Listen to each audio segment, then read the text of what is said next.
നമസ്കാരം. ഗുരുജി, ഈ ചന്ദ്രകേതു യോഗത്തെ പറ്റി അങ്ങ് പറഞ്ഞായിരുന്നല്ലോ.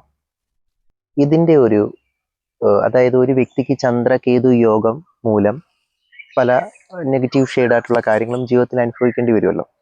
അപ്പോൾ ഇത് ഏതൊക്കെ കാലഘട്ടത്തിലാണ്, ജീവിതത്തിന്റെ ഏതൊക്കെ ഫേസുകളിലാണ് ഈ വ്യക്തിയെ ഈ ചന്ദ്രകേതു യോഗം അല്ലെങ്കിൽ രാഹു കേതു യോഗം, രണ്ടും ഒരു ഏകദേശം സ്വഭാവമൊക്കെ വരുന്ന യോഗമാണല്ലോ. അപ്പം ലൈഫിന്റെ ഏതൊക്കെ ഫേസിലാണ് ഈ യോഗം ബാധിക്കുന്നത് ഒരു വ്യക്തിയെ? ചന്ദ്രകേതു യോഗം അഥവാ ചന്ദ്രരാഹു യോഗം ഉള്ളവർക്ക് കൂടുതൽ ദോഷബാധ ഉണ്ടാകുന്നത് അവരുടെ ഗ്രഹനില അനുസരിച്ച് ചന്ദ്രദശ അവർക്കുണ്ടെങ്കിൽ ആ ദശാകാലത്ത് വരും. കേതുവിൻ്റെയോ രാഹുവിൻ്റെയോ ദശകൾ ഉണ്ടെങ്കിൽ ആ ദശാകാലത്ത് വരും.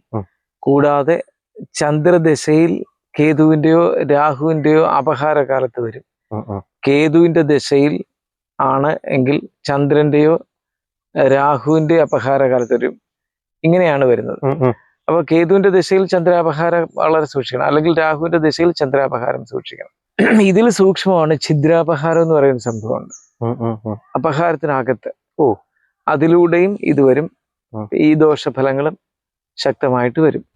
ഇതിന് നമ്മൾ ദോഷഫലത്തിന്റെ ആഴം ഏതൊക്കെ തരത്തിലാണ് എന്നുള്ളതിന് കുറച്ചും കൂടെ സൂക്ഷ്മതയുണ്ട്. ഈ ചന്ദ്രകേതു യോഗമുള്ള രാശിയിൽ ചന്ദ്രകേതുക്കളുടെ കൂടെ അഥവാ ചന്ദ്രരാഹുക്കളുടെ കൂടെ മറ്റേതെങ്കിലും ഗ്രഹങ്ങൾ നിൽപ്പുണ്ടെങ്കിൽ അവയുടെ ദശാപഹാര കാലങ്ങളിലും ഈ ഫലം കടന്നു വരാം. അങ്ങനെയുണ്ട്. ചന്ദ്രന്റെ കൂടെ കേതു നിൽക്കുന്നത് ചൊവ്വയോടും കൂടിയാണെങ്കിൽ, അപ്പൊ വെച്ചാൽ ചന്ദ്ര കുജ കേതു ഒരുമിച്ചാണ് നിൽക്കുന്നത് ആണെങ്കിൽ എന്തായിരിക്കും? ചന്ദ്രനും ചൊവ്വയും കൂടെ നിന്നാൽ അതിനെ ശശിമംഗള യോഗം, ശശമംഗല യോഗം എന്ന് പറയും. ചന്ദ്രനും ചൊവ്വയും കൂടെ ആണ്, ചൊവ്വയോടെയാണെങ്കിൽ. പക്ഷെ അവയുടെ കേതുവും കൂടെ വന്നു. ചന്ദ്രകേതു യോഗം വളരെ കുഴപ്പമാണല്ലോ. അല്ലെങ്കിൽ ചന്ദ്രരാഹു യോഗം വളരെ കുഴപ്പമായിട്ടുള്ളതാണ്. അതെ. അതിന്റെ കൂടെ തന്നെ ചൊവ്വ കയറി വന്നു എങ്കിൽ അവിടെ ഈ ശശിമംഗള യോഗത്തിന്റെ ഫലം ലഭിക്കും. സമ്പൽ സമൃദ്ധിയൊക്കെ ആയിരിക്കും ചൊവ്വയോട് കയറി വന്നത് കൊണ്ട്. എന്നാലും ചന്ദ്ര ചൊവ്വ യോഗത്തിനുള്ള ഒരു പ്രശ്നമുണ്ട്. സ്വജനങ്ങളെ നിഷേധിക്കും, മാതൃബന്ധുക്കളെ നിഷേധിക്കുകയും മാതൃബന്ധുക്കൾക്കെതിരായി തീരുകയൊക്കെ ചെയ്യുന്ന സ്വഭാവം കാണിക്കും. ശശിമംഗള യോഗക്കാർക്ക് പലപ്പോഴും ശക്തമായി സംഭവിക്കുന്നുണ്ട്. പിന്നെ ചില വിരോധാഭാസം എന്നുള്ള നിലയിൽ ബാധിക്കാത്തവരുണ്ട്. അതിന് വേറെ ചില കാരണങ്ങളുണ്ട്. എന്നാൽ ചന്ദ്രകേതുവിന്റെ കൂടെ ചൊവ്വ നിപ്പുണ്ട് എങ്കിൽ ഈ ചൊവ്വയുടെ ദശയിലും ഇതിന്റെ ഫലങ്ങളുണ്ടാകാം. ചൊവ്വയുടെ ദശയിൽ കേതുവിന്റെ അപഹാരം വന്നാൽ ചന്ദ്രാപഹാരം വന്നാലും കൂടി ബാധിക്കാം. ഇതെല്ലാം കൂടി അനലൈസ് ചെയ്ത് പറയണം. അങ്ങനെയുള്ളവർക്ക് തീ പിടിക്കുക, വാഹനാപകടം ഉണ്ടാകുക, ഇതൊക്കെയുള്ള സാധ്യത വളരെ കൂടുതലായിരിക്കും. അത് ഏത് ദശയിൽ, ഏത് അപഹാരത്തിൽ, ഏത് കാലയളവിൽ എന്നൊക്കെ കൂടെ നോക്കിയിട്ട് മാറി മാറി വരുന്ന ഏഴരശനിയോ കണ്ടകശനിയോ വ്യാഴദോഷങ്ങളോ ഒക്കെ വരുന്നുണ്ടോ എന്നും കൂടെയും കൂടെ ചേർത്ത് വായിക്കുമ്പോഴാണ് അതിൻ്റെ സൂക്ഷ്മത കൂടുതലായിട്ട് വരുന്നത്. എന്നാൽ ചന്ദ്രകേതു യോഗ ഉള്ള ഒരു രാശിയിൽ അല്ലെങ്കിൽ ചന്ദ്രരാഹു യോഗമുള്ള രാശിയിൽ വ്യാഴം കൂടെ വന്നു നിന്നാൽ ചന്ദ്രകേതുവിന്റെ ദോഷം, ചന്ദ്രകേതു യോഗത്തിന്റെ ദോഷം അല്ലെങ്കിൽ ചന്ദ്രരാഹു യോഗത്തിന്റെ ദോഷം വളരെ കുറയും. കാരണം ഗുരുവിന്, വ്യാഴത്തിന് കൂടെ നിൽക്കുന്ന ഗ്രഹങ്ങളുടെ ദോഷത്തെ ഇല്ലാതെയാക്കാനുള്ള സാധ്യത വളരെ കൂടുതലാണ്. ശനിയാണെങ്കിലോ? ശനിയാണ് കൺജക്ഷൻ ചെയ്യുന്നെങ്കിലോ? ശനിയും ചന്ദ്രനും കേതുവും കൂടി വന്നാലോ അവിടെ ആ ശനിക്ക് സ്വക്ഷേത്രത്തിലേക്ക് ദൃഷ്ടിയുണ്ടോ, ശനി സ്വക്ഷേത്ര ബലവാനാണോ, ഉച്ചക്ഷേത്ര ബലവാനാണോ എന്നൊക്കെ കൂടി നമ്മൾ അതിനെക്കുറിച്ച് ചിന്തിക്കണം. പിന്നെ ശനിയും കേതുവും കൂടി യോഗം ചെയ്താൽ ആത്മീയ ഉയർച്ചയിലേക്കുള്ള വഴി തുറക്കാൻ ഒരുപാട് ഗുണമുണ്ട്.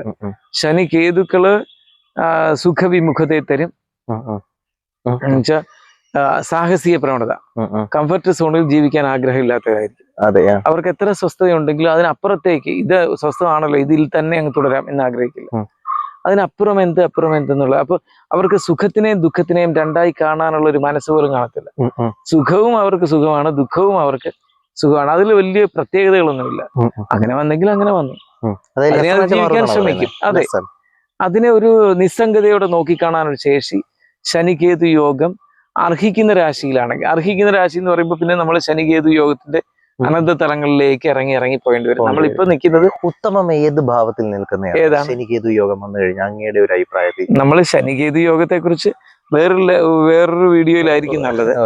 ഇപ്പൊ നമ്മൾ ചന്ദ്രകേതു യോഗത്തെ കുറിച്ചും ചന്ദ്രരാഹു യോഗത്തിനെ കുറിച്ചുമാണ് പറഞ്ഞത്. ഇപ്പം ചന്ദ്രന്റെ കൂടെ കേതു നിൽക്കുന്നതിനെ പറ്റി പറഞ്ഞു.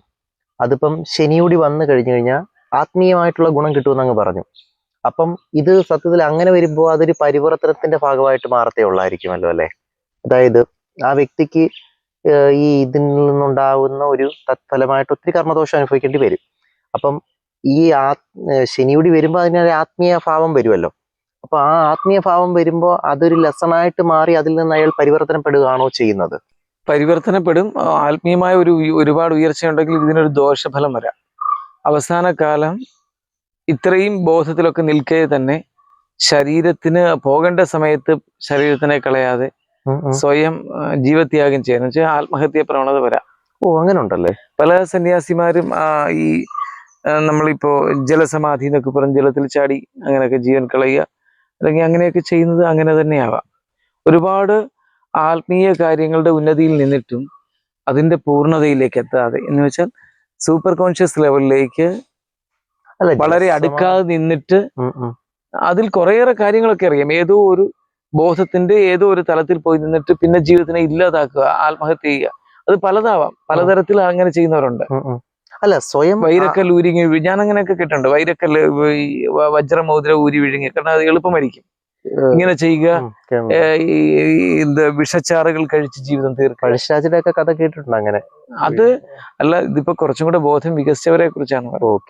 അപ്പൊ അവരെന്താ അങ്ങനെയുള്ളവർ വികസിച്ചവര് കൂടുതൽ സാധാരണ ലെവലിൽ നിന്ന് ബോധം ഇന്നത്തെ സാധാരണ ലെവൽ എന്നൊരു ലെവലില്ല. നമ്മള് പുരാതന ഭാരതത്തിന്റെ രീതി നോക്കുമ്പോൾ വൈദിക കാലഘട്ടത്തിലെ ചണ്ടാളന്റെ ബോധതലത്തിലാണ് ഇന്നത്തെ മഹാപണ്ഡിതനോ അല്ലെങ്കിൽ ഒരുപാട് ബോധം വികസിച്ചവനോ എന്നുള്ള തലത്തിലേക്ക് നമ്മൾക്ക് ചെന്നെത്തേണ്ടി വരും. അപ്പോൾ ഇന്നത്തെ ബോധതലത്തിന്റെ ഒരു രീതി വെച്ചാണ് പറഞ്ഞത്.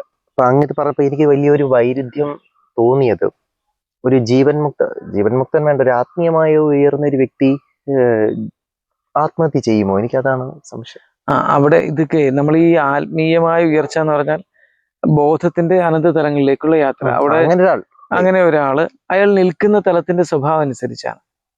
ഇപ്പൊ നമ്മള് പറയുന്ന ഇപ്പോ പുരാണം നമ്മുടെ മഹാഭാരതം എടുക്കാം. മഹാഭാരതത്തില് ഭീഷ്മ പർവ്വത്തിൽ തന്നെ എത്രയോ മഹാകാര്യങ്ങൾ പറയുന്നുണ്ട്. ശരശയ്യയിൽ കിടക്കുന്ന ഭീഷ്മര് അർജുനൻ എന്തെല്ലാം മഹാ ഉപദേശങ്ങൾ കൊടുക്കുന്നുണ്ട്.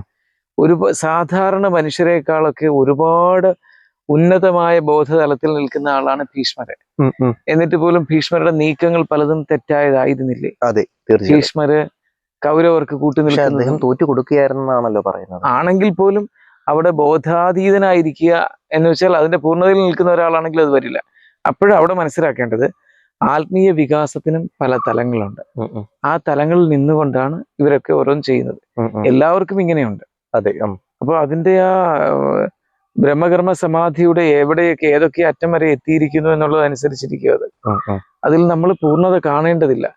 എന്നാൽ അവർ നേടിയെടുത്തിരിക്കുക, അല്ലെങ്കിൽ നേടിയെടുക്കലല്ലോ, അവർ എത്രമാത്രം സ്വയം തന്നിൽ തന്നെ തുറന്നിരിക്കുന്ന തലം, തന്നിലെ തന്നെ അടഞ്ഞു തുറക്കല ഇത് അകത്തേക്കുള്ള യാത്ര എന്നുവെച്ചാൽ ബോധത്തിന്റെ അകത്തേക്കുള്ള യാത്ര. അത് എത്രമാത്രം എത്തിയോ അതിനെ നമ്മൾ ബഹുമാനിക്കണം, ആരാധിക്കണം, അതിനെ നമ്മൾ അംഗീകരിക്കണം എന്ന് പറഞ്ഞ് അങ്ങനെ ഉള്ളവർക്ക് അതിന്റെ അങ്ങേയറ്റത്ത് എത്തിയോ ഇല്ലയോ എന്നുള്ളത് നമ്മൾ പരിശോധിക്കേണ്ടതില്ല.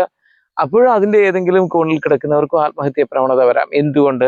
ചന്ദ്രകേതു യോഗം ശനിയോടൊപ്പം ആണെങ്കിലും ഉണ്ടായിരുന്നു എങ്കിൽ എന്നുള്ള ഉത്തരത്തിലേക്ക് ഞാൻ പലരുടെയും ചോദിച്ചു നോക്കിയിട്ട് കണ്ടിട്ടുണ്ട്.